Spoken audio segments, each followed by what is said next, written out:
Okay, today's lesson is adding and subtracting unlike fractions. It's lesson 4. I would like you to open up your workbook, please, to page 292.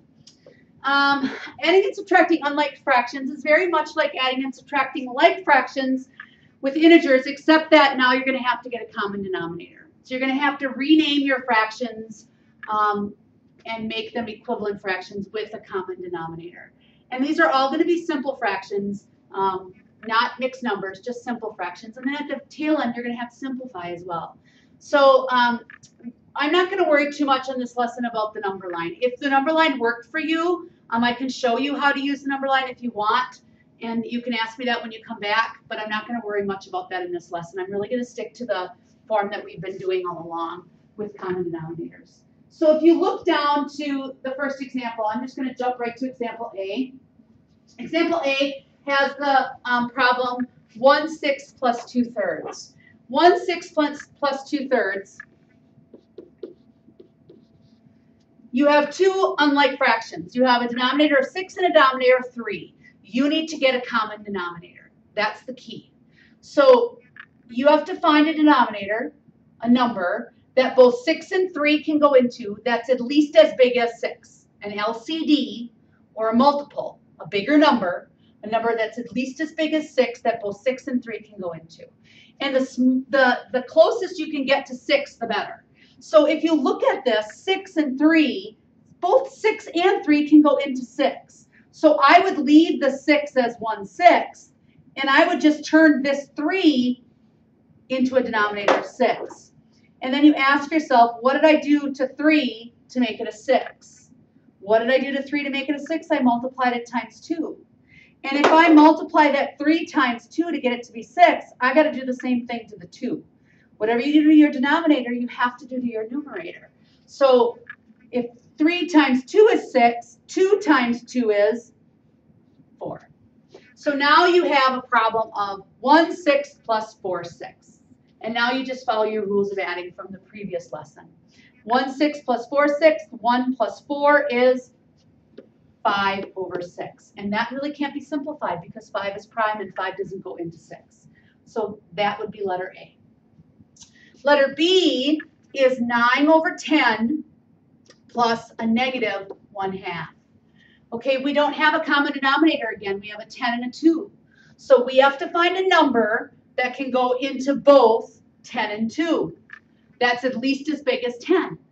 Well, 2 can go into 10, so I would leave the 10 alone and just bring down your 9. But then I would ask yourself, what am I going to do to my 2 to make it a 10? And I'm going to multiply that 2 times 5. And if I multiply that 2 times 5, I got to multiply my 1 times 5. 1 times 5 is 5. Don't forget to bring down your negative. That will mess up your completely mess up your problem. So 9/10 plus a negative 5/10. Now, we have a positive plus a negative. So the rules of integers still apply. A positive plus a negative, when you're adding integers, if the signs are different, you subtract the numerators. So 9 plus a negative 5, you have to subtract 9 minus 5. 9 minus 5 is 4. Now, is it positive or negative 4? It's going to be a positive 4 because 9 is bigger. So it's going to be a positive 4, and it's going to be 4/10. Now, 4/10 can be simplified because there is a number that can go into both 4 and 10, and that number is 2. 2 can go into 4 twice, and 2 can go into 10 5 times. So your answer is 2/5. Okay, now I would like you to do C and D on your own. So I want you to do C, and I want you to do D on your own. Pause your computer and then come back. Okay, C. C is 1/4 plus 3/8. So 1/4 plus 3/8. Our denominator that we're going to use is going to be 8. So we just bring down our 3. 4, what am I going to do to 4 to make it an 8? I'm going to multiply it times 2. So what am I going to do to 1? I'm going to multiply it times 2. And then I'm going to add 2/8 plus 3/8. 2, because the signs are the same, we just add. 2 plus 3 is 5 over 8. Can that be simplified? It can't, because 5 is prime and 5 doesn't go into 8. D is a negative 1/3 plus a negative 1/4. So we need to find a denominator that both 4 and 3 can go into, because 3 can't go into 4. So the least common denominator that both 3 and 4 can go into is 12. So now you got to say, okay, what can I do to 3 to make it a 12? I'm going to multiply it times 4.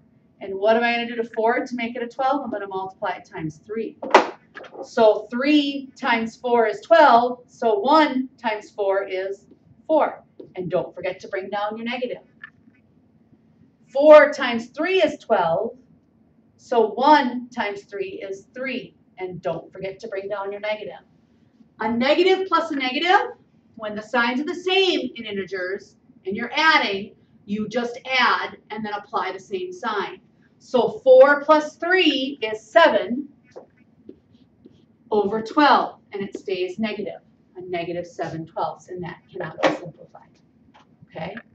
If you got those right, you may continue on in the video. If you did not, you need to rewatch the video and make sure you understand where you made your mistakes. Okay? That is important. All right.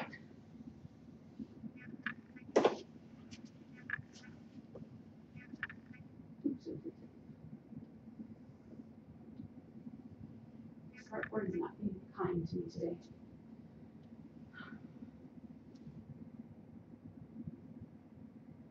Okay, we're going to look at E and F. E and F are really the same as the others, except that now the only difference is we have 3 fractions to deal with. So you're going to do, you really can't, well, you could do them all the same, except that it's going to be challenging when you do have a negative in there. So I would suggest if the signs are all the same, you could add them all together and do it all in one. If the signs are different, you should chunk it and do it in pieces and parts. You really can't do it together. So looking at E are all the same. So you could add these all together, but you need to have a common denominator. So you have a 5, a 7, and a 5.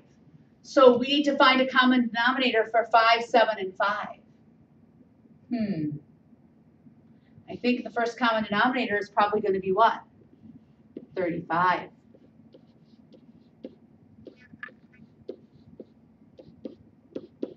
So what did I do to 5 to get it to be 35? I multiplied it times 7. So 2 times 7 is 14. What did I do to 7 to get it to be 35? I multiplied it times 5. So 5 times 4 is 20. What did I do to 5 to get it to be 35? I multiplied it times 7. 3 times 7 is 21. Now there are technically parentheses around here, so you probably should do that first. 20 plus 21 is 41 over 35. And you're going to add that to 14 over 35. Signs are still the same. So 41 plus 14 is 55 over 35. Now that's not done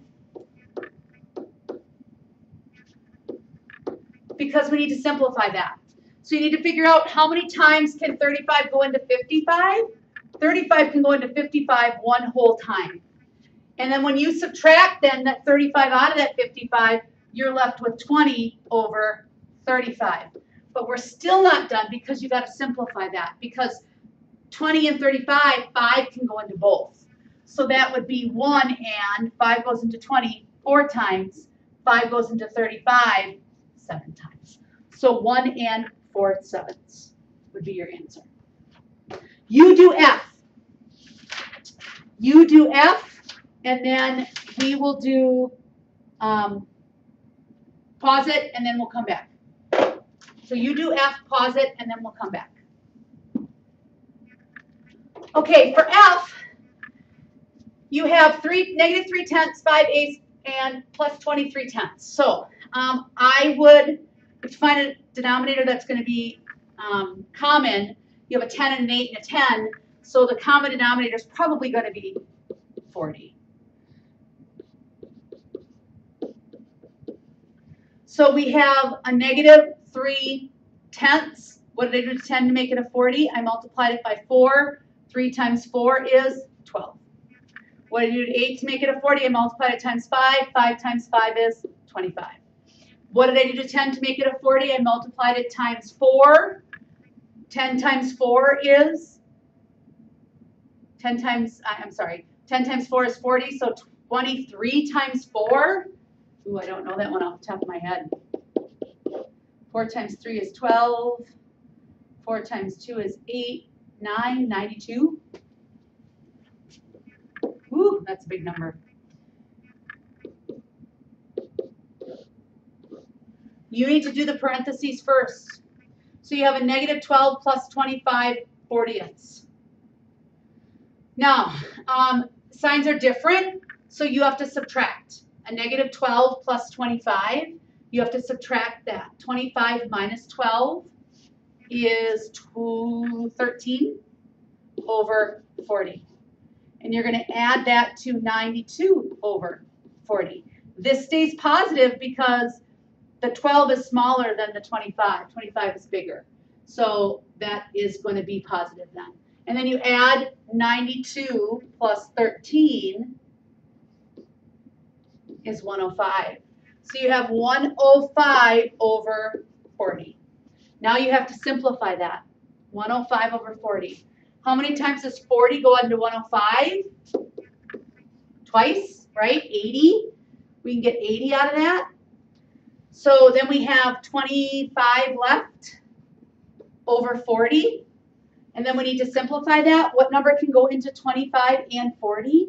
5 can go into 25. 5 can go into 40. 5 goes into 25 5 times. 5 goes into 40 8 times. 2 and 5/8 would be your answer.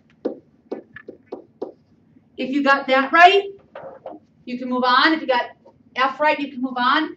If not, you should rewatch the video and make sure you understand where you made your mistake, okay? It is really, really important that you do that you understand where you make your mistake. Otherwise, it is pointless for you to be doing this and not watching where you make your mistake, okay? All right, let's scroll down.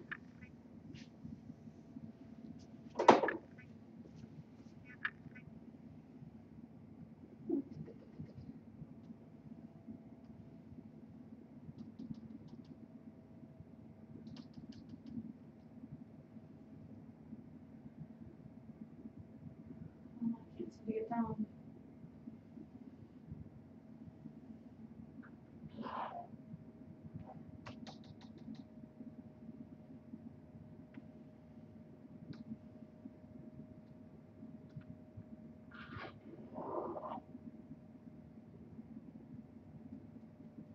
Come on.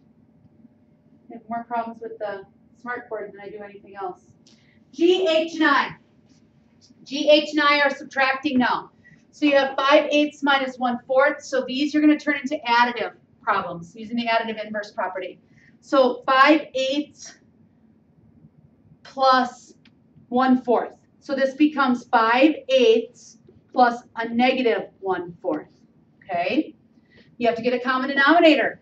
So my common denominator is going to be my 8. So 5/8 plus a negative 1/4 is going to, my denominator is 8. So what did I do to the 4 to make it an 8? Times it by 2, right? So 4 times 2 is 8. So 1 times 2 is 2. So 5/8 plus a negative 2/8. Now you're going to follow your rules of integers. 5/8 plus 2/8, you're going to subtract. 5 minus 2 is 3/8. And it's going to be a positive 3/8 because the 5/8 is bigger. Okay, so now I want you to do H and I. Don't forget, turn it into an addition problem first, and then just follow your rules. Get it in a common denominator and subtracting. So pause your computer and do that. H is 3/4 minus 1/3. So I'm going to change that into 3/4 plus a negative 1/3. And I need to get a common denominator. I'm going to write this up here, I think, so you can see better. So you have 3/4 plus a negative 1/3 My common denominator is going to be 12. What did I do to 4 to get it to be 12? I multiplied it times 3. So 3 times 3 is 9. What did I do to 3 to get it to be 12? I multiplied it times 4. So 1 times 4 is 4, but that's negative. So I have 9 twelfths plus a negative 4 twelfths. So I have to subtract because the signs are different. 9 plus a negative 4. 9 is bigger, so it's going to be positive. So the answer is 5 twelfths, and it's going to be a positive 5 twelfths. Okay, and I is 1/2 plus a negative would be 1/2 plus a positive 2/5. So look at that. We have positive plus a positive. That'll be nice. So our common denominator with 2 and 5 is going to be 10, I think, right? So 10 and 10. What did I do to my 2 to get it to be 10? I multiplied it times 5. So 1 times 5 is 5. What did I do to my 5 to get it to be 10? I multiplied it times 2. So 2 times 2 is 4. And then 5 plus 4 is 9 over 10. We just add because the signs are the same. We don't have to do anything else. If you got those right, you just need to move on to the guided practice. If you didn't, you need to go back and rewatch and figure out where you made your mistake. Your assignment is going to be to do the guided practice. I want you to do, you can look over the word problem on the top of page 294. You're going to do a word problem. Really is the same thing that we've been doing. I want you to do numbers 1 through 6, just like we've been doing, and then 7 as well. I want you to show all work. I can't help you if you make a mistake if you don't show me all work. So I need you to show me all work. I want you to show me you're converting it into common denominators, and I also want you to show me when you turn those subtraction problems into addition problems. Otherwise, I can't help you. If you want to do what I was doing before, where I went plus a negative like that, plus a negative, or plus a positive, that's fine. I don't care. But I want to see it so I know what you're doing. Okay? All right, have that guided practice done when you come to class tomorrow.